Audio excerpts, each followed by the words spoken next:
চলো,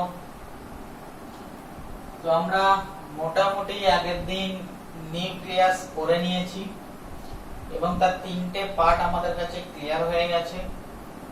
আমরা nuclear membrane পড়েছি, নিউক্লিয়ার কোর পড়েছি, নিউক্লিওপ্লাজম পড়ে নিয়েছি, বাকি ছিল নিউক্লিওলাসটা। তো সেই ছোট্ট একটা ক্লাস আমাদের দুটো জিনিস বাকি আছে, একটা হচ্ছে নিউক্লিওলাস বাকি আছে, আর একটা বলেছিলাম ফাংশন অফ প্লাজমা মেমব্রেন, এই পার্টটুকু বাকি আছে। তাহলে এই দুটো পার্ট আজকে আমি বলে দেওয়ার চেষ্টা করব। ঠিক আছে, তো ফার্স্ট নিউক্লিওলাসটা আমি কমপ্লিট করে দিই। দেখো, নিউক্লিওলাস সম্পর্কে কিছু কনসেপ্ট দেবো যেগুলো হয়তো বই পড়াটা তোমরা বুঝতে হয়তো পারবে না, একটু জটিল টাইপের, বাট সোজাভাবে বলার চেষ্টা করছি। দেখো, নিউক্লিওলাস যখনই তোমাকে বলা হয় তোমার মাথায় একটাই ছবি আসবে সব সময়, যে এটা একটা সেল। ঠিক আছে, আর এই সেলের ভেতরে একটা নিউক্লিয়াস রয়েছে রাউন্ড শেপে, আর সেই নিউক্লিয়াসের ভেতরে আরো একটা রাউন্ড শেপের স্ট্রাকচার রয়েছে যার নাম নিউক্লিওলাস। তাহলে নিউক্লিয়াসের ভেতরে নিউক্লিওলাস। এখন তোমাকে আমি একটা সিম্পল কোশ্চেন জিজ্ঞেস করছি। তাহলে তোমায় যদি কেউ জিজ্ঞেস করে যে সমস্ত সেলের মধ্যে নিউক্লিওলাস রয়েছে, অথবা এই কোশ্চেনটা তোমায় যদি কেউ করে যে সব সময় কি সেলের ভিতরে নিউক্লিওলাস পাওয়া যায়, তাহলে তোমার কি অ্যানসার হবে? আগে কখনো এরকম কোশ্চেনের ফেস হয়নি, এই ফার্স্ট তোমাকে আমি একটা কোশ্চেন করছি যে আমি যে বললাম নিউক্লিয়াসের ভেতরে নিউক্লিওলাস রয়েছে, আমার কোশ্চেনটা হচ্ছে এটাই যে যত সেল আছে সমস্ত সেলের ভেতরেই নিউক্লিওলাস পাওয়া যায়। আর সেকেন্ড কোশ্চেন, না কোন একটা সেলের ভেতরে কি সব সময় নিউক্লিওলাস পাওয়া যায়? যদি আমাকে জিজ্ঞেস করা হয় এই কোশ্চেনটা, তাহলে আমি এটাই অ্যানসার দেব যে সেলের ভেতরে নিউক্লিওলাস সব সময় প্রেজেন্ট থাকে। ধরো এখন তোমার সেলের ভেতরে তুমি এই মুহূর্তে নিউক্লিওলাস দেখতে পাচ্ছ, আবার একটা টাইমের পরে তুমি যখন মাইক্রোস্কোপের তলায় সেলটা দেখবে, তুমি দেখবে সেলের ভেতরে নিউক্লিওলাস নেই। তার মানে আমি এটা বলতে পারি কোন একটা সেলের ভেতরে নিউক্লিওলাস থাকতেও পারে, আবার থাকতে নাও পারে। তাহলে সেলের ভেতরে যে নিউক্লিওলাস তুমি সব সময় দেখতে পাবে এটা নয়, তুমি সেলের ভেতরে নিউক্লিওলাস সব সময় দেখতেও পেতে পারো, আবার এটাও হতে পারে যে মাঝে মাঝে দেখতে পাচ্ছ। এখন ধরে নিলাম তুমি সেলের ভেতরে নিউক্লিওলাস দেখতে পাচ্ছ। এখন আমার তোমার কাছে আমার সেকেন্ড কোশ্চেন, তাহলে যে নিউক্লিওলাস তুমি দেখতে পাচ্ছ, যে সেলের ভেতরে নিউক্লিয়াসের ভেতরে নিউক্লিয়াস কি সিঙ্গেল থাকে না আরো বেশি থাকতে পারে? তাহলে তোমার অ্যানসার আবারও সেম, না এরকমও কিছু সেল আছে যার ভেতরে যখন আমি নিউক্লিয়াস দেখতে পাই জেনারেলি একটাই দেখতে পাই, আবার এরকম অনেক সেল রয়েছে যেখানে একটার বেশি, দুটো এবং তারও বেশি আমি নিউক্লিয়াস দেখতে পাই। তার মানে আমার কাছে এই দুটো কোশ্চেনের মাধ্যমে আমি এটুকুই তোমাকে বোঝানোর চেষ্টা করলাম যে ভাই নিউক্লিয়াসের নাম্বার এত ভ্যারি হয় কেন। আমরা তো জানি সেল থিওরি অনুযায়ী সেলের ভিতরে নিউক্লিয়াস একটা থাকে এক্সেপশন ছাড়া, বাট নিউক্লিওলাসের ভ্যারিয়েশন প্রচুর। আমরা এক্ষুনি নিউক্লিয়াস দেখতে পেলাম সেলের ভিতরে, আবার নাও দেখতে পাই।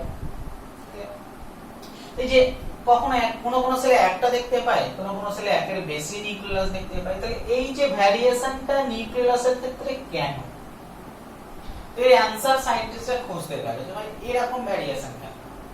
তো তাদের অ্যানসার বেরিয়ে এলো যে অ্যাকচুয়ালি এই ভ্যারিয়েশনটার কারণ হচ্ছে নিউক্লিয়াসের ফাংশন। না নিউক্লিয়াসের কি ফাংশন করে, কি এমন ফাংশন করে নিউক্লিয়াস? তো তার অ্যানসার হলো এটাই যে নিউক্লিয়াসের মেইন ফাংশন হচ্ছে টু ফরমেশন অফ রাইবোসোম।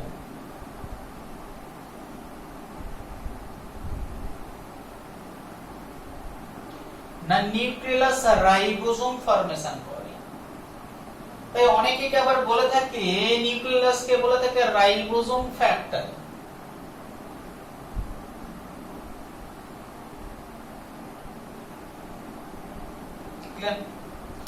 তাহলে তুমি বুঝতে পারছো ফ্যাক্টর ফ্যাক্টরি কথা বললাম, ফ্যাক্টরিতে উৎপাদন তখনই করবে, ফ্যাক্টরি তখনই চালু রাখবো যখন প্রয়োজন হবে, যখন প্রয়োজন নেই তখন ফ্যাক্টরি চালু রাখবো। ঠিক সেম জিনিস এবার আমার কাছে ক্লিয়ার হলো যে যখন সেলের মধ্যে রাইবোসোমের দরকার তখনই তুমি সেলের মধ্যে নিউক্লিয়াসকে দেখতে পাবে, যখন সেলের মধ্যে রাইবোসোমের দরকার নেই তখন সেলের মধ্যে নিউক্লিয়াসকে দেখা যায় না।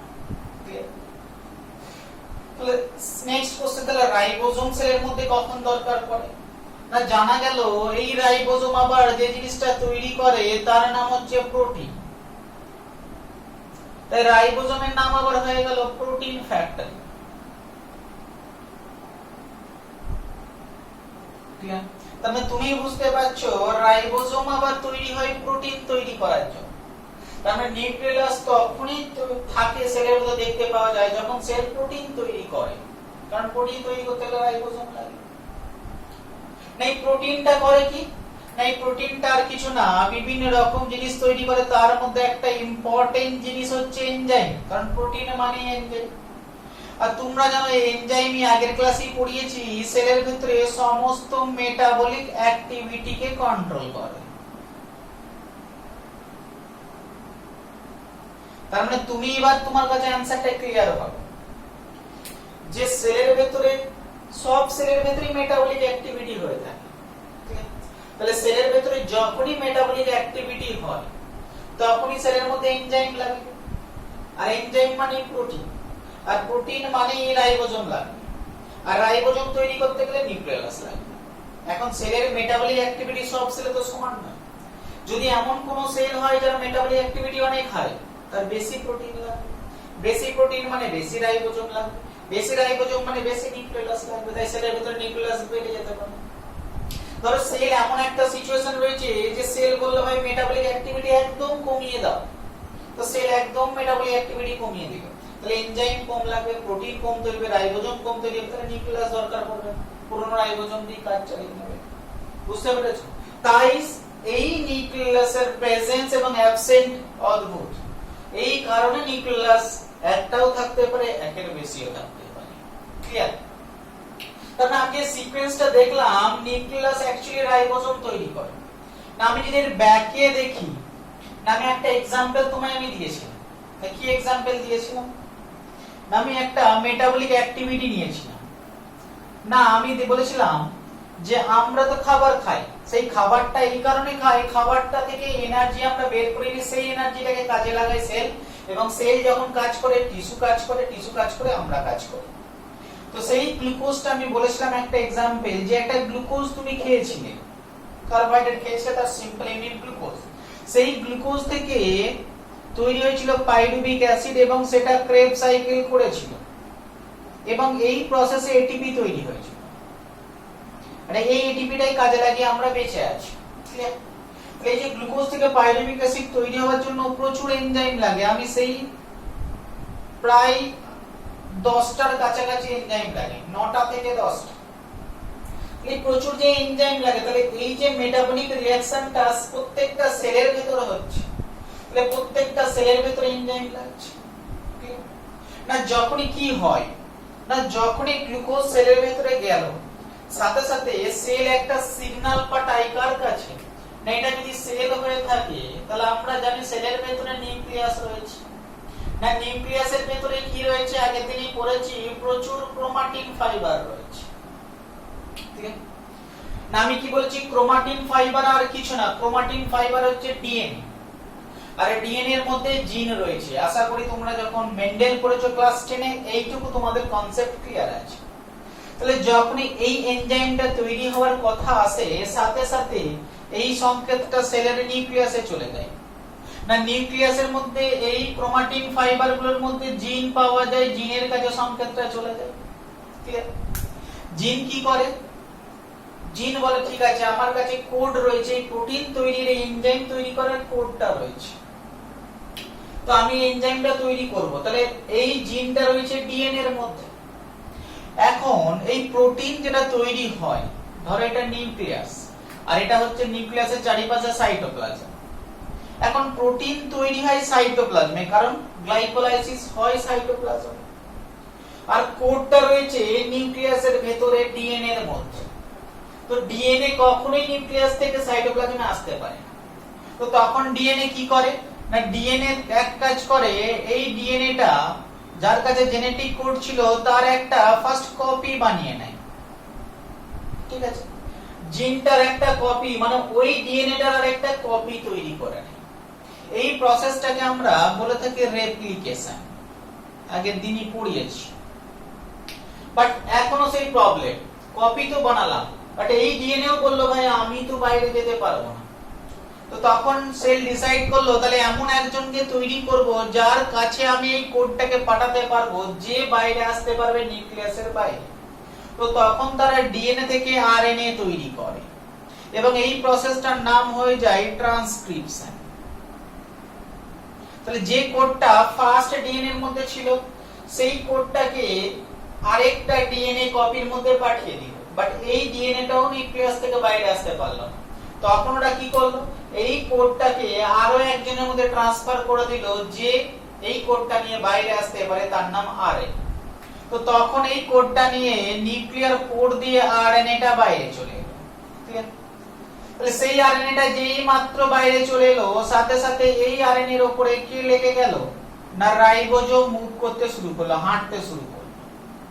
না যখন এই আরএনএ এর উপর দিয়ে রাইবোজোম হাঁটতে শুরু করবে, সাথে সাথে এই কোডটা রাইবোজোম পড়ে নেবে এবং এই আরএনএ এর কোড অনুযায়ী ও প্রোটিন তৈরি করলো। তাহলে রাইবোজোম যেই হাঁটতে শুরু করলো, প্রোটিন তৈরি হলো। আর এই প্রসেসটার নাম হয়ে গেল ট্রান্সলেশন। তুমি পড়া, আমরা কি বলি গুগল ট্রান্সলেটর, একটা থেকে আরেকটা ট্রান্সফার করে দেওয়া। না কোডটা ছিল সেই কোডটাও প্রোটিনে ট্রান্সফার করে দিয়েছে। তাহলে এই প্রসেসটার নাম হচ্ছে ট্রান্সলেশন। আর এই প্রোটিনটাই অ্যাকচুয়ালি এনজাইম হিসেবে কাজ করলো এবং সেলের মেটাবলিক রিঅ্যাকশনটা কন্ট্রোল করলো। তো এই বেসিক আইডিয়াটুকু আমরা বুঝে গেলাম। তাহলে কোন একটা সেলের মেটাবলিক অ্যাক্টিভিটি হওয়ার জন্য এনজাইম লাগবে, এনজাইম হওয়ার জন্য ট্রান্সলেশন হতে হবে, ট্রান্সলেশন হওয়ার জন্য ডিএনএ থেকে আরএনএ ট্রান্সক্রিপশন হতে হবে, আর ট্রান্সক্রিপশন হওয়ার জন্য ডিএনএ লাগবে যেটা অরিজিনাল ডিএনএ থেকে কপি হবে, তার নাম রেপ্লিকেশন। ক্লিয়ার? তাহলে আমি এটুকু বুঝলাম, যাই হোক না কেন এই যদি এনজাইমটা তৈরি করতে হয় তাহলে রাইবোজোম একটা বড় ফ্যাক্টর। উইদাউট রাইবোজোম কখনোই ট্রান্সলেশন হবে না, আর ট্রান্সলেশন না হলে প্রোটিন তৈরি হবে না, আর প্রোটিন তৈরি না হলে এনজাইম হবে না, আর এনজাইম না হলে মেটাবলিক রিঅ্যাকশন হবে না, সেলটার কোনো ফাংশন করতে পারবে না। তাহলে রাইবোজোম একটা ইম্পর্টেন্ট জায়গার মধ্যে রয়েছে সেলের মধ্যে। আর এই রাইবোজোম তৈরি করার পুরো দায়িত্বটা দেওয়া হয়েছে একটা স্পেশাল স্ট্রাকচারের উপরে, যার নাম নিউক্লিয়াস। ক্লিয়ার? তাহলে এই বেসিক আইডিয়াটাই আমাদের কাছে ক্লিয়ার হলো। ক্লিয়ার? তাহলে নিউক্লিয়াস এখন একটা কোশ্চেন হয় যে তাহলে এই নিউক্লিয়াস রাইবোজোমকে কিভাবে তৈরি করে?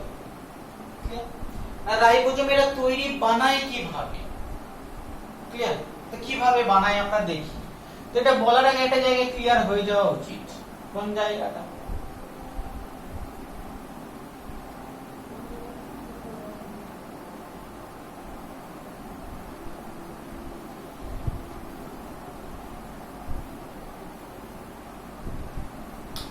ধরো তোমার কাছে একটা সেল রয়েছে, বুঝবে ভালো করে এই জায়গাটা, আমি একটু বড় করে আনছি। তাহলে ফার্স্ট নিউক্লিওলাস কিভাবে তৈরি হয়? তাহলে রাইবোজোম তৈরি হতে গেলে নিউক্লিওলাস লাগবে। তাহলে আর নিউক্লিয়াস না থাকলে রাইবোজোম তৈরি হবে না। তাহলে রাইবোজোম তৈরি হওয়ার আগে তোমাকে জানতে হবে তাহলে সেলের ভেতরে নিউক্লিওলাসটা কিভাবে তৈরি হয়, তবেই আমরা বলতে পারবো সেলের ভেতরে রাইবোজোম কিভাবে তৈরি হয়। এখন তুমি আগের দিনই পড়েছো, যদি এটা একটা সেলের নিউক্লিয়াস হয়ে থাকে, তাহলে আমি সেল আঁকছি না, ধরে নাও টোটাল বোর্ডটা হচ্ছে একটা সেল, আর সেই সেলের ভেতরে এটা একটা নিউক্লিয়াস।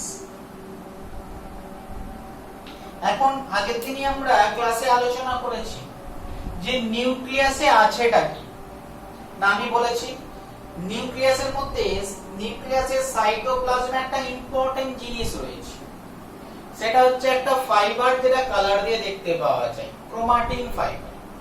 এখন তোমরা এইটুকু জেনেছো আমাদের প্রত্যেকটা সেল ডিপ্লয়েড, মানে আমাদের যদি বডির প্রত্যেকটা একমাত্র জনন কোষ ছাড়া, গ্যামেট ছাড়া, মেল এবং ফিমেল গ্যামেট ছাড়া আমাদের বডির প্রায় প্রত্যেকটা সেল ডিপ্লয়েড, আমরা তাকে 2n দিয়ে লিখে থাকি, 2n = 46। তাহলে আমাদের প্রত্যেকটা সেলের ভেতরে 46টা ক্রোমোজোম আছে। এই জায়গাটা ক্লিয়ার হয় না। এবং ক্রোমোজোম কোথায় থাকে তোমরা পড়েছো না? নিউক্লিয়াসের ভিতরে। দেখো বুঝবে না, তুমি যদি কোন একটা সেলকে বার করো, একটা নরমাল সেল, এটা একটা নরমাল সেল গোটা এবং সেটা এটা হচ্ছে তার নিউক্লিয়াস। একটা নরমাল সেলের ভিতরে কখনোই তুমি 46টা ক্রোমোজোম দেখতে পাবে না। ঠিক আছে? তাহলে তোমরা কি দেখতে পাবো না? আমি নরমাল সেলের নিউক্লিয়াসকে যখনই দেখি আমরা এটাই দেখতে পাই, 46টা ক্রোমোজোম দেখতে পাই না। না আমরা এই নিউক্লিয়াসের ভেতরে আমরা এরকম দেখতে পাই 46টা এরকম সুতো দেখতে পাই, যেগুলো কালার নেই। ধরলাম এটা 1 নম্বর সুতো। আমি দেখো আগের দিনই বলেছি কালারফুল এই সুতোগুলোর নাম হচ্ছে ক্রোমাটিন ফাইবার। যে ফাইবারগুলো জায়গায় জায়গায় কনডেন্স, যেটাকে আমি হেটারোক্রোমাটিন বলেছি, জায়গায় জায়গায় ওপেন, যেখানে আমরা ইউক্রোমাটিন বলেছি। তাহলে এটা একটা সুতো, 1 নম্বর সুতো ধরলাম। তার পাশে এটা আরেকটা সুতো আছে, এটা 2 নম্বর সুতো। তাহলে এরকম প্রায় কতগুলো সুতো আছে? এটা 3 নম্বর। এরকম প্রায় 46টা সুতো রয়েছে। অ্যাকচুয়ালি এই 1 2 3 এরকম করে করে 23টা রয়েছে। ঠিক একেরই আরেকটা এক্সাক্ট কপি আছে, যেটাকে আমরা এক্সাক্ট কপি বলে থাকি। তাহলে 1 আছে 2 খানা, 2 এর সুতো আছে 2 খানা, 3 এর সুতো আছে 2 খানা, এরকম করে প্রায় 23 জোড়া আমাদের কাছে সুতো প্রেজেন্ট থাকে প্রত্যেকটা সেলের নিউক্লিয়াসের ভেতরে। এক্সেপশন কি বললাম? জনন কোষ, মেল এবং ফিমেল। ঠিক আছে, গ্যামেট। সরি। তাহলে এরকম প্রচুর সুতো পাওয়া যাচ্ছে। ধরলাম এটা একটা সুতো, 15 নম্বর সুতো। আর একটা সুতো আঁকছি আমি, এটা ধরলাম 16 নম্বর সুতো। আর একটা সুতো আঁকছি আমি, ধরলাম এটা 13 নম্বর সুতো। আর একটা সুতো আঁকছি আমি, এটা 14 নম্বর সুতো। আর একটা সুতো,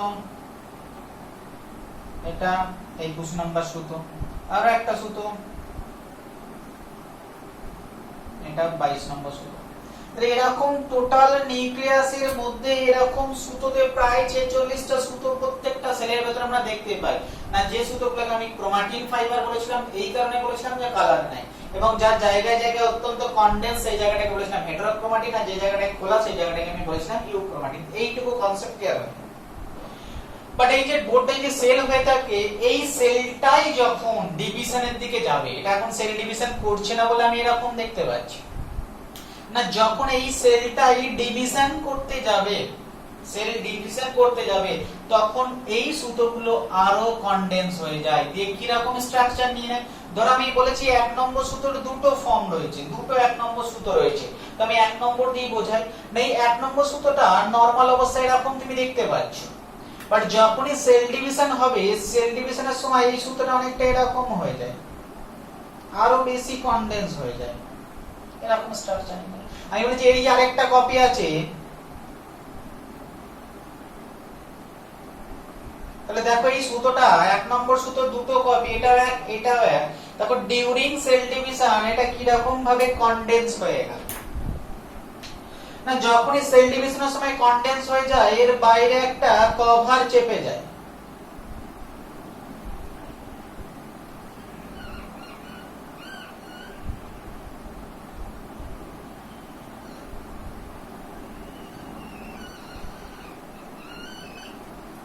দেখ এতক্ষণ পর্যন্ত সুতো ছিল, বাট ডিউরিং সেল ডিভিশন সেই ক্রোমাটিন ফাইবারটাই কনডেন্স হয়ে তার বাইরে একটা মেমব্রেন লেগে এটা কনভার্ট হয়ে গেছে একটা ক্রোমোজোম। তাহলে একটা সুতোরই দুটো ক্রোমোজোম রয়েছে, তাহলে এটাও হচ্ছে ক্রোমোজোম নাম্বার 1, এটাও আমি ক্রোমোজোম নাম্বার 1ই বলবো। তাহলে একটা সুতোরই দুটো কপি, এই ক্রোমোজোমগুলোকে বলে থাকি হোমোলোগাস ক্রোমোজোম, যে একটা ফাদারের কাছ থেকে এসেছে, একটা মাদারের কাছ থেকে এসেছে। আশা করি এইটুকু জায়গায় ক্লিয়ার হয়ে গেছে। তাহলে এই একই জিনিস নিউক্লিয়াসের ভেতরটা আমি নরমাল কেসে এরকম সুতো ফর্মে দেখতে পাই, না সেল ডিভিশনের সময় এই সুতোগুলি কনডেন্স হয়ে ক্রোমোজোম তৈরি করে। তার মানে তুমি যে এই যে 46টা সুতো দেখতে পাচ্ছি, তাহলে সেল ডিভিশনের সময় এই 46টা সুতোই 46টা ক্রোমোজোমে কনভার্ট হয়। এই আইডিয়াটুকু আশা করছি তোমাদের ক্লিয়ার হয়ে গেছে। বাট এটা বলার কারণ কি, ভাই নিউক্লিয়াসের মধ্যে 46টা সুতো যখন 46টা ক্রোমোজোমে কনভার্ট হয়, তো সেই 46টা ক্রোমোজোমের মধ্যে 5 জোড়া মানে 10টা ক্রোমোজোম, আমি যদি জোড়া হিসাবে বলি তাহলে আমি বলবো 5 জোড়া ক্রোমোজোম এমন আছে যারা বাকি ক্রোমোজোম গুলোর তুলনায় একটু আলাদা। কোন অর্থে আলাদা? না কোন ক্রোমোজোম গুলো আলাদা না, দেখো আমি এখানে যত সুতো এঁকেছি তার মধ্যে 13 নম্বর সুতো এঁকেছি, 14 নম্বর সুতো এঁকেছি, 15 নম্বর সুতো বা ক্রোমাটিন ফাইবার এঁকেছি, 21 নম্বর এঁকেছি, 22 নম্বর এঁকেছি। তো এই যে 5টা সুতো আছে 13, 14, 15, 21 and 22, এই 5টা ক্রোমাটিন সুতো যখন ক্রোমোজোমে কনভার্ট হয় এরা একটু নরমাল ক্রোমোজোম থেকে একটু আলাদা হয়। কেমন আলাদা হয়? ধরো আমি একটা সুতো রাখছি, 13 নম্বর যে ক্রোমাটিন দুটো ফাইবার আছে এরা যখন ক্রোমোজোমে কনভার্ট হয় জিনিসটা অনেকটা এরকম হয়ে যায়।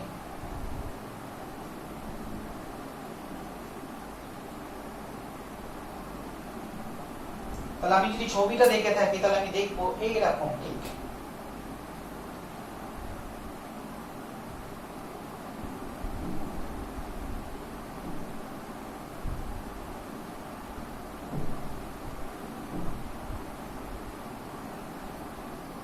তাহলে দেখো এই ছবিটা এবং এই ছবি, এই দুটোর মধ্যে ডিফারেন্স কিছু দেখতে পাচ্ছ কিনা? যদি বলো যে কি ডিফারেন্স দেখতে পাচ্ছ, যদি ভালো করে দেখো যে এই একটা ক্রোমোজোম, ওই 5 জোড়া ছাড়া বাকি ক্রোমোজোম গুলো এরকম স্ট্রাকচারে কনভার্ট হয়, এই ক্রোমাটিন গুলো এরকম ক্রোমোজোমে কনভার্ট হয়, বাট এই 5 জন আছে যারা এরকম ক্রোমোজোমে কনভার্ট হয়। তাহলে দুটোর মধ্যে বেসিক ডিফারেন্স কোথায়? না ডিফারেন্স হচ্ছে এটাই, না দেখো এই ক্রোমোজোমটার মধ্যে যে ডিপ্রেশন একটা জায়গায় ডিপ্রেশন পাওয়া যাচ্ছে, বাট এই ক্রোমোজোমটার মধ্যে দুই জায়গায় ডিপ্রেশন পাওয়া যাচ্ছে। না মেইন যে ডিপ্রেশনটা দেখতে পাচ্ছি ক্রোমোজোমের স্ট্রাকচার আমরা পড়বো ডিটেইলসে ক্লাস 12 এ, বাট এইটুকু বেসিক জায়গায় ক্লিয়ার করছি। না এই যে ডিপ্রেশনটা দেখতে পাওয়া যায় এটাকে বলা হয় প্রাইমারি কনস্ট্রিকশন। কনস্ট্রিকশন শব্দের অর্থ হচ্ছে খাঁজ, এটাকে বলা হয় মুখ্য খাঁজ বা প্রাইমারি কনস্ট্রিকশন। তাহলে নরমাল ক্রোমোজোমে একটা জায়গাতেই খাঁজ পাওয়া যায়, সেই সেন্ট্রোমিয়ারের জায়গাটাতে খাঁজ পাওয়া যায়, যেটা আমরা প্রাইমারি কনস্ট্রিকশন বলে থাকি।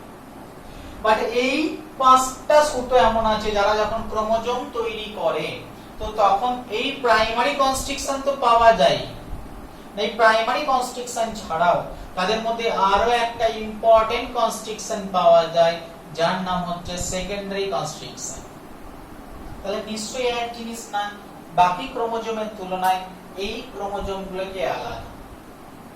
না কেন আলাদা? হঠাৎ করে এই ক্রোমোজোম থেকে এই ক্রোমোজোমগুলোকে আলাদা করে দিল কেন সে? তার কারণ খুঁজতে গিয়ে আমরা এটাই জানলাম, না এই সেলটা একটা ইম্পর্টেন্ট, এই ক্রোমোজোমটা একটা ইম্পর্টেন্ট ফাংশন করতে চলেছে। তার মানে এই 5 জোড়া ক্রোমোজোম একটা ইম্পর্টেন্ট ফাংশনের সঙ্গে রিলেটেড, এবং সেই ফাংশনটা করার জন্যই তাদের মধ্যে এই খাঁজটা তৈরি হয়েছে। না এই খাঁজটার মধ্যে এমন কিছু ডিএনএ এর মধ্যে জিন রয়েছে, আমরা কি জানি ক্রোমাটিন ফাইবারকে যদি আমরা কোনো একটা ক্রোমাটিন ফাইবারকে দেখে থাকি, ক্রোমাটিন ফাইবার আর কিছু না, ক্রোমাটিন ফাইবার হচ্ছে ডিএনএ, আর এই ডিএনএ এর মধ্যেই থাকে জিন, তাই তো? তো এই ডিএনএ এর মধ্যে অসংখ্য জিন থাকে, এবং আমাদের তোমরা পড়বে হিউম্যান জিনোম প্রজেক্ট করতে গিয়ে যে আমাদের প্রায় 25,000 থেকে 30,000 জিন পাওয়া যায় আমাদের এই ক্রোমোজোমগুলোর মধ্যে। তাহলে এই জিনের ডিএনএ এর মধ্যেই জিন পাওয়া যায়। তার মানে যে সুতো কিছু নয়, সুতো হচ্ছে একটা ডিএনএ, আর সেই ডিএনএটা অসংখ্য জিন দিয়ে তৈরি। তাহলে এখানে খাঁজ যে সেকেন্ডারি খাঁজটা দেখতে পাচ্ছি, এই খাঁজটার মধ্যে এমন কিছু জিন পাওয়া যায়, এমন কিছু জিন রয়েছে না যে জিনটা কি তৈরি করতে হেল্প করে থাকে, রাইবোজোম তৈরিতে হেল্প করে থাকে। আশা করছি এইটুকু পার্ট ক্লিয়ার হয়ে গেল। তাহলে বাকি ক্রোমোজোমের থেকে এই পাঁচটা ক্রোমোজোম আলাদা, কারণ এই পাঁচটা ক্রোমোজোমের মধ্যে সেকেন্ডারি কনস্ট্রিকশন রয়েছে, আর এই সেকেন্ডারি কনস্ট্রিকশনে স্পেশাল জিন থাকে যে জিনটা রাইবোজোম তৈরিতে পার্টিসিপেট করে। সেই জন্য এই জায়গাটাকে আমরা অনেক সময় বলে থাকি NOR, নিউক্লিওলার অর্গানাইজিং রিজিয়ন।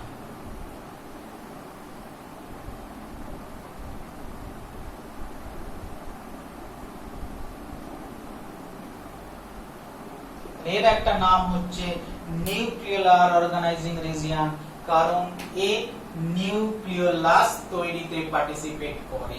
আশা করি ক্লিয়ার হয়েছে তোমার এই পার্টটুকু। এখন যখনই দেখবে সেকেন্ডারি খাঁজ যে সমস্ত ক্রোমোজোমগুলো রয়েছে তার পরের পার্টটা একটু খোলা বাল্বের মতো লাগছে, সেই জন্য এই টাইপের ক্রোমোজোমগুলোকে আমরা একটা আলাদা নাম দিয়ে থাকি। এই বাল্বের মতো ক্রোমোজোমগুলোকে আমরা বলে থাকি স্যাট ক্রোমোজোম। সাইনো অ্যাসিডো থাইমোনিউক্লিওনিক নাম এই মুহূর্তে জানার দরকার নেই, ফুল ফর্ম জানার দরকার নেই। তুমি জানবে যে সমস্ত ক্রোমোজোমে সেকেন্ডারি কনস্ট্রিকশন থাকে, সেকেন্ডারি কনস্ট্রিকশনে ইম্পর্টেন্ট জিন থাকে যে রাইবোজোম তৈরি করে, সেই জন্য সেকেন্ডারি কনস্ট্রিকশনটা একটা ইম্পর্টেন্ট নাম হচ্ছে নর, নিউক্লিওলার অর্গানাইজিং রিজিয়ন। তাহলে এই ক্রোমোজোমগুলোকে বলা হয় নর ক্রোমোজোম। আর এই নর ক্রোমোজোমের লাস্টের পার্টটা খাঁজের পরের পার্টটাকে ফোলা লাগে, সেই জন্য এই ক্রোমোজোমকে অনেকে বলা হয় স্যাটেলাইট ক্রোমোজোম বা স্যাট ক্রোমোজোম। তার মানে তোমাকে যদি এখন কোশ্চেন করে যে তাহলে আমার সেলকে প্রোটিন সিনথেসিস করতে হবে, মানে রাইবোজোমকে তৈরি করতে হবে, আর রাইবোজোমকে তৈরি করা মানে নিউক্লিয়াসকে লাগবে। আর যখনই সেলকে খবর যায় যে ভাই এই মুহূর্তে আমার রাইবোজোম লাগবে, সেলের তখন নিউক্লিয়াস অ্যাক্টিভ হয়ে যায় এবং সেল তখন এই খুঁজে খুঁজে এই পাঁচজন ক্রোমোজোমের উপর দায়িত্ব দেয়, এই পাঁচ জনের উপর দায়িত্ব দেয় যে ভাই এবার তোমাদের কাজে লাগতে হবে, তোমরা সবাই মিলে নিউক্লিয়াস তৈরি করো এবং নিউক্লিয়াস তৈরি করে রাইবোজোম তৈরি করতে স্টার্ট করো। তার মানে বুঝতে পারছো যদি সেলের মধ্যে প্রোটিন দরকার না পড়ে তাহলে নিশ্চয়ই পাঁচজন ক্রোমোজোমের দায়িত্ব করবে না, আর পাঁচজনের দায়িত্ব যদি না থাকে তাহলে নিউক্লিয়াস তৈরি হবে না। এখন তোমার কাছে ক্লিয়ার হয়ে গেল, যখনই সেলের মধ্যে প্রোটিনের প্রয়োজন হয়ে গেল, রাইবোজোমের দরকার পড়লো, সেলের নিউক্লিয়াসের কাছে খবর গেল, নিউক্লিয়াস এই পাঁচজনকে বললো, এই পাঁচজন সঙ্গে সঙ্গে নিউক্লিয়াসকে তৈরি করে ফেললো এবং এই নিউক্লিয়াস রাইবোজোম তৈরি করতে শুরু করলো। তাহলে এইটুকু বেসিক আইডিয়া তোমাদের আশা করছি ক্লিয়ার হয়ে গেল। তাহলে এখন এই ক্রোমোজোম ফর্মটা তো আমরা সেল ডিভিশনের সময় দেখতে পাই, বাট একটা নরমাল সেলের ভেতরে সব সময় এই ক্রোমোজোম ফর্মে থাকে না, অ্যাকচুয়ালি এই সুতোগুলো এরকম খোলা অবস্থায় থাকে, তাকে আমরা ক্রোমাটিন ফাইবার বলবো। তার মানে এই যেটাকে ক্রোমোজোম বলছি 13 নম্বর ক্রোমোজোম, অ্যাকচুয়ালি নরমাল অবস্থায় এটা ক্রোমোজোম ফর্মে না থেকে এই 13 নম্বর সুতো ক্রোমাটিন ফাইবার হিসেবে থাকে। ঠিক সেরকম 14 নম্বর ক্রোমাটিন ফাইবার হিসেবে থাকে, ঠিক সেরকম 15 নম্বর ক্রোমাটিন ফাইবার হিসেবে থাকে, সেরকম 16 নম্বর থাকে, 21 নম্বর থাকে, 22 নম্বর থাকে। তাহলে আমি একটা নরমাল সেলের যেহেতু কথা বলছি, এই নরমাল সেল আমি ক্রোমোজোম হিসেবে বলবো না, আমি নরমাল সেলে এরকম ক্রোমাটিন ফাইবার হিসেবে বলবো। তার মানে আমি যদি শুধু ধরে থাকি যে এখন সেল ডিভিশন হচ্ছে না, তাহলে এই নিউক্লিয়াসের মধ্যে এই 26টা মানে 46টা যে ক্রোমাটিন সুতো পাওয়া যাচ্ছে তার মধ্যে এই 5টা ক্রোমাটিন সুতো আছে যার মধ্যে একটা স্পেশাল জিন আছে রাইবোজোম তৈরিতে, সেই জিনটার জন্য এই রিজিয়নটার নাম হয়েছে নর। আর এই নরের জিনটা আছে নিশ্চয়ই সুতোর মধ্যে। তাহলে আমি খুঁজে খুঁজে দেখলাম হ্যাঁ এই 13 নম্বর ক্রোমোজোমের মধ্যে একটা জায়গা আছে যেটা রাইবোজোম তৈরির সঙ্গে রিলেটেড, তাহলে এই নরের জিনটা রয়েছে এখানে। আবার ঠিক আগে দেখলাম 15 নম্বরের মধ্যে একটা রিজিয়ন আছে যেখানে রাইবোজোম তৈরির জিন রয়েছে, এটা নর রিজিয়ন তৈরি করে। ঠিক 14 নম্বরে একটা জায়গা রয়েছে যেখানটায় নরের জিন রয়েছে, রাইবোজোম তৈরি করার জিন রয়েছে। 21 নম্বরের একটা রিজিয়ন রয়েছে যেখানেও নরের জিন রয়েছে, 22 নম্বরের একটা রিজিয়ন রয়েছে যেখানেও নরের জিন রয়েছে।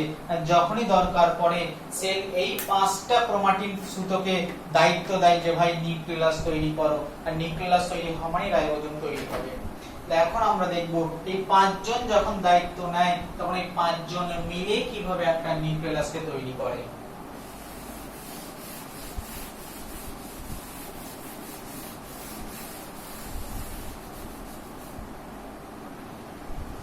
দেখা যাক তাহলে এই 5 জন মিলে কিভাবে নিউক্লিয়াসকে তৈরি করে।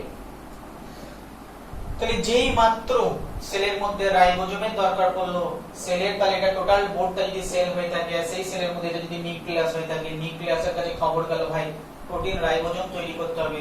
নিউক্লিয়াস সাথে সাথে এই 5টা জনকে খবর পাঠায়, কারণ এই 5 জনের কাছেই রাইবোজোম তৈরির জিন রয়েছে। তো যখন এই 5 জনের কাছে খবর গেল, আমি বাকি সুতোগুলোর কথা বাদ দিলাম, আমি ধরলাম এটা একটা নিউক্লিয়াস, এটা একটা নিউক্লিয়াস, বলছি নিউক্লিয়াস। তাহলে যখনই প্রোটিন সিনথেসিসের প্রয়োজন হলো, তখন নিউক্লিয়াসের শেপ কিভাবে চেঞ্জ হচ্ছে দেখো। ছিল এরকম, এই সুতোগুলো বিভিন্ন জায়গায় ছড়িয়ে ছিল। সাথে সাথে আমি বাকি সুতো আঁকছি না, আমি শুধুমাত্র এই 5 জন সুতোর কথা, এই 5 জনের কাছে গেল যে ভাই নাও তোমাদের এখন দায়িত্ব শুরু হয়েছে। তো এই 5 জন সাথে সাথে কোনো একটা জায়গায় এসে অ্যারেঞ্জ হয়ে গেল। তাহলে এই 5টা সুতো, একটা সুতো, দুটো সুতো, তিনটে সুতো, চারটে, 5টা। তাহলে ধরলাম এটা হচ্ছে 13 নম্বর ক্রোমোজোম, এটা হচ্ছে 14 নম্বর ক্রোমোজোম বলবো না, ক্রোমাটিন ফাইবার বলবো। এটা 14 নম্বর ক্রোমাটিন ফাইবার, এটা হচ্ছে 15 নম্বর ক্রোমাটিন ফাইবার, এটা হচ্ছে 21 নম্বর ক্রোমাটিন ফাইবার, এটা হচ্ছে 22 নম্বর ক্রোমাটিন ফাইবার। তাহলে দেখো যখনই তোমার প্রোটিন সিনথেসিসের প্রয়োজন হলো, যখনই রাইবোজোম তৈরি করার কথা উঠলো, সাথে সাথে এই যে সুতোগুলো যেখানেই থাকুক না কেন, এই 5 জন থেকে এক কাছে চলে এলো এবং এমন ভাবে নিজেকে অ্যারেঞ্জ করলো যে দেখো সবার নর রিজিয়ন গুলো সামনাসামনি চলে এলো। দেখো সবার মধ্যেই নর রিজিয়ন ছিল এবং সবার নর রিজিয়ন গুলো সামনাসামনি এসে আরো একটা রাউন্ড স্ট্রাকচার তৈরি করলো। তো এই নর রিজিয়ন তুমি যদি যোগ করে দেখো আরো একটা রাউন্ড স্ট্রাকচার তুমি পেয়ে যাচ্ছ, আর এই রাউন্ড স্ট্রাকচারটার নামই হচ্ছে নিউক্লিয়াস। তাহলে এখন তোমার আশা করছি ক্লিয়ার হচ্ছে যে অ্যাকচুয়ালি নিউক্লিয়াস প্রয়োজনের সময় তৈরি হয়, সব সময় একটা সেলের মধ্যে। এখন যদি কোনো সেল সব সময় রাইবোজোম তৈরি করে, সব সময় প্রোটিন তৈরি করে, সব সময় অ্যাক্টিভ যদি কোনো সেল হয়ে থাকে, তাহলে সেই সেলের মধ্যে সব সময় নিউক্লিয়াস থাকবে। যদি কোনো সেল ইনঅ্যাক্টিভ হয়ে থাকে, কাজ বেশি করে না, তাহলে সেই সমস্ত সেলের মধ্যে প্রোটিন তৈরি করতে লাগে না, রাইবোজোম লাগে না। রাইবোজোম যদি না লাগে, তাহলে সেই সেলের মধ্যে এই ক্রোমোজোমগুলো খোলা অবস্থায় থাকবে, নিউক্লিয়াস তৈরি করবে না। তো আশা করছি এই কনসেপ্টটুকু তোমার ক্লিয়ার হয়ে গেল। এক মিনিট দাঁড়াও। এই কনসেপ্টটা আশা করছি তোমার ক্লিয়ার হয়ে গেছে। তাহলে আমি তো নিউক্লিয়াস তৈরি করে ফেললাম। তাহলে এখন একটা সেকেন্ড জিনিস হচ্ছে, তাহলে এই নিউক্লিয়াসটা কিভাবে রাইবোজোমটাকে তৈরি করে। তাহলে নেক্সট আমি দেখব এই নিউক্লিয়াসটা কিভাবে রাইবোজোমকে তৈরি করে।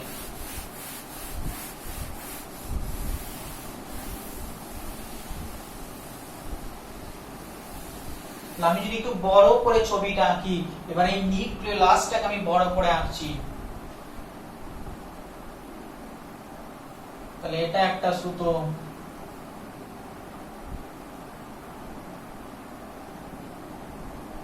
এটা ধরলাম এটা 13 নম্বর ক্রোমোজোম ক্রোমাটিন ফাইবার, এটা 14 নম্বর ক্রোমাটিন ফাইবার,